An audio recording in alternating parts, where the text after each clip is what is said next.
News of a ceasefire deal for Gaza has been welcomed around the world. US President Joe Biden and key mediator Qatar announced the agreement on Wednesday. It's aimed at releasing scores of Israeli hostages being held in Gaza and ending Israel's 15-month war against Hamas that has visited widespread devastation to the Gaza Strip and left tens of thousands of Palestinians dead. Now, the first phase of the ceasefire was due to take effect on Sunday. For that to happen, the Israeli cabinet needs to ratify the deal, and that's now in doubt. So let's go straight to our correspondent in Jerusalem, Emily Gordine. Welcome, Emily. Is this deal dead? The short answer to that, Phil, is no, but we're certainly off to a very rocky start. The cabinet meeting that was meant to take place this morning to decide on this deal was first postponed to the afternoon, then it was postponed indefinitely. And from the Prime Minister's office, we heard that the reason for why this was postponed is because Hamas is allegedly backtracking on some of the details agreed upon in this deal. Now, Hamas has come out rejecting these claims. They say that they're committed to this deal. And at the same time, what we're also seeing is pressure within the Israeli government building up against agreeing to such a deal. So there's two things here that are influencing the postponement of this cabinet and the meeting and the postponement really of this deal. OK. The Prime Minister's office talked about a last-minute crisis with Hamas. I'm presuming that they've presented no evidence. So what do we know about this last-minute crisis? We haven't heard any specifics entirely. All we know is from a statement this morning that the Prime Minister's office made, saying that Hamas essentially wants to determine the identity of the Palestinians that are to be released from Israeli prisons, as part of this deal. This statement said that this was against what had been agreed in this deal between Hamas and Israel.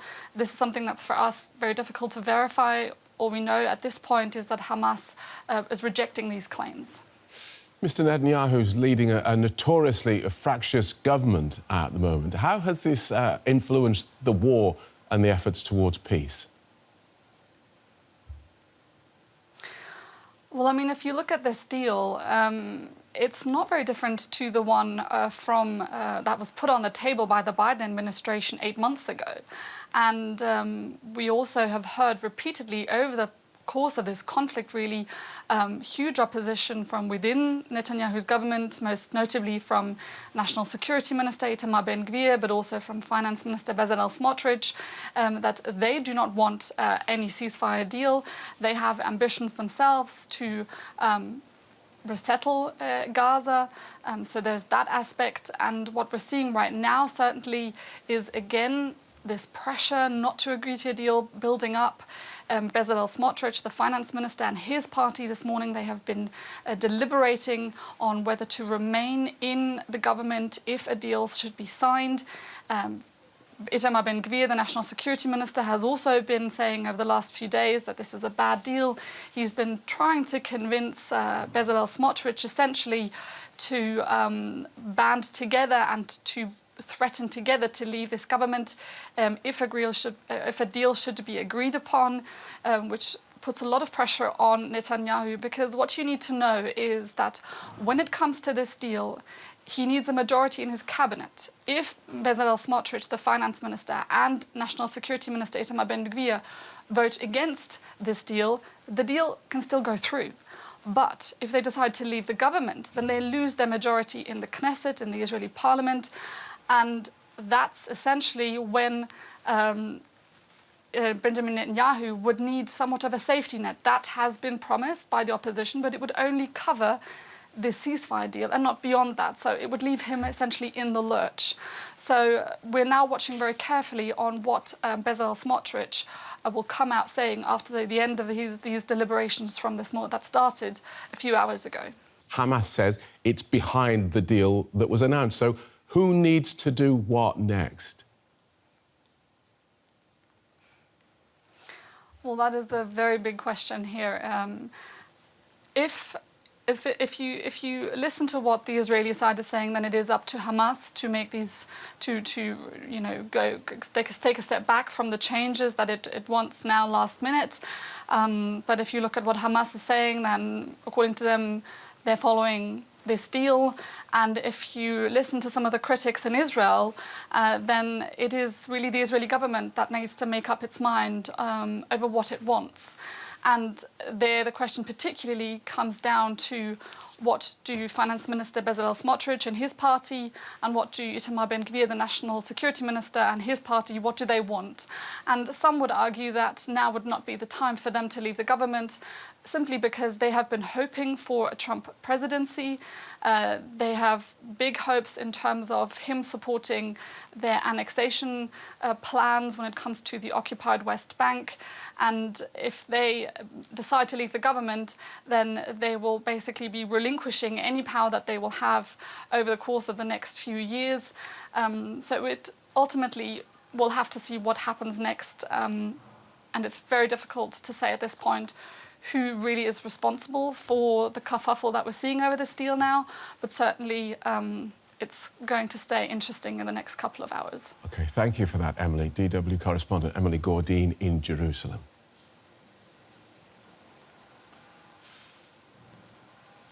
Well, let's see if we can peep behind the curtain and see what might be going on. Oliver McTurnan is director of the organisation Forward Thinking and was involved in negotiations that led to the release of the Israeli soldier Gilad Shalit in 2011. Though he has no formal role in the current talks over the war in Gaza, he regularly speaks with senior figures in Hamas and in the Israeli government. So welcome to DW. Could you speculate for us as to what is likely to be behind Israel's announcement that it will not ratify this deal because of Hamas, while Hamas says it's fully committed to the deal that was announced? I'm not surprised with today's announcement. I think it was predictable. In my reading of it, I think this deal could have been done in July with all the feedback we got. It was blocked then by Benjamin Netanyahu. And I got that from Israeli sources, not from elsewhere. So I think it was predictable that he would find ways of delaying this deal.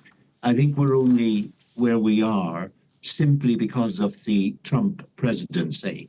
I think it was, if he had to reach a ceasefire agreement, I think it was also predictable he would wait till the last moment and give it to Trump then as a gift to the new president.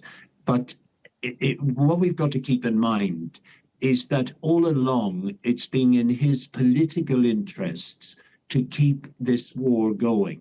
Now, that's not because he was fearful that Ben-Gvir and Smotrich would leave the government. I think there was the added incentive, and that was to keep himself away from the day of accountability.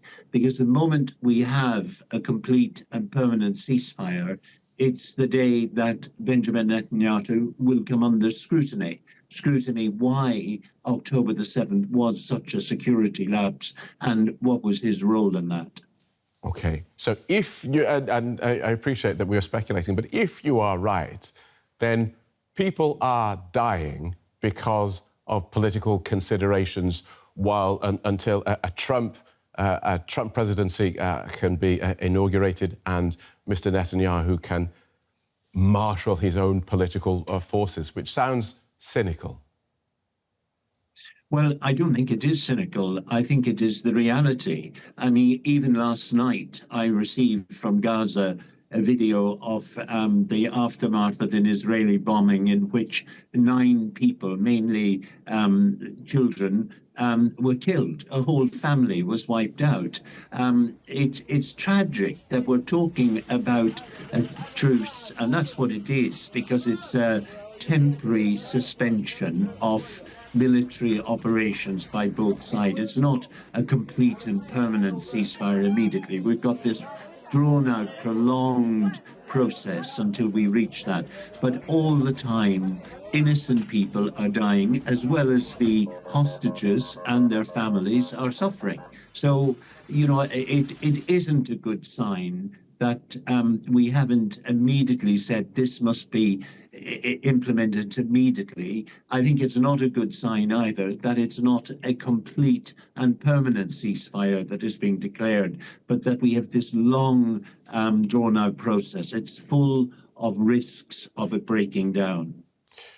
But the good news in your somewhat gloomy analysis seems to be that you expect the deal to be done when Mr. Netanyahu deems that the conditions are right. I think the change in the White House is very significant. Joe Biden made a terrible error right at the beginning of this war when he said there are no red lines. And for the past 15 months, he has lived by that he has supplied all the military means that Prime Minister Netanyahu needed to prosecute this war. At no time did he put sufficient pressure on him to say, look, enough is enough. We've got to stop the scale of this killing. It's going to have long-term consequences.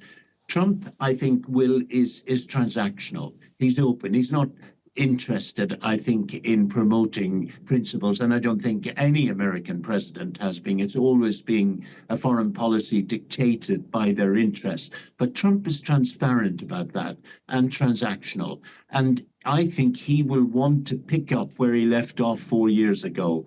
Remember, 4 years ago, Trump stopped Netanyahu annexing big parts of the West Bank.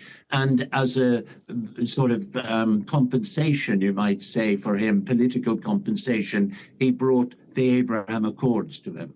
Now, they've been stuck for the last 4 years because Saudi Arabia rightly are saying that unless there is real progress on a Palestinian state, not just a promise, but we want to see a Palestinian state, end of occupation, we can't enter into the accords in the way that the White House and the Israelis would want. Right. For Trump, the accords are big bucks. It will bring not just stability to the region and maybe a Nobel Prize for him, but it will give the American economy enormous financial benefit from deals that can be made. That's a fascinating analysis, and we thank you for it. Oliver McTurnan from the organisation Forward Thinking, thank you so much. Thanks, Luke.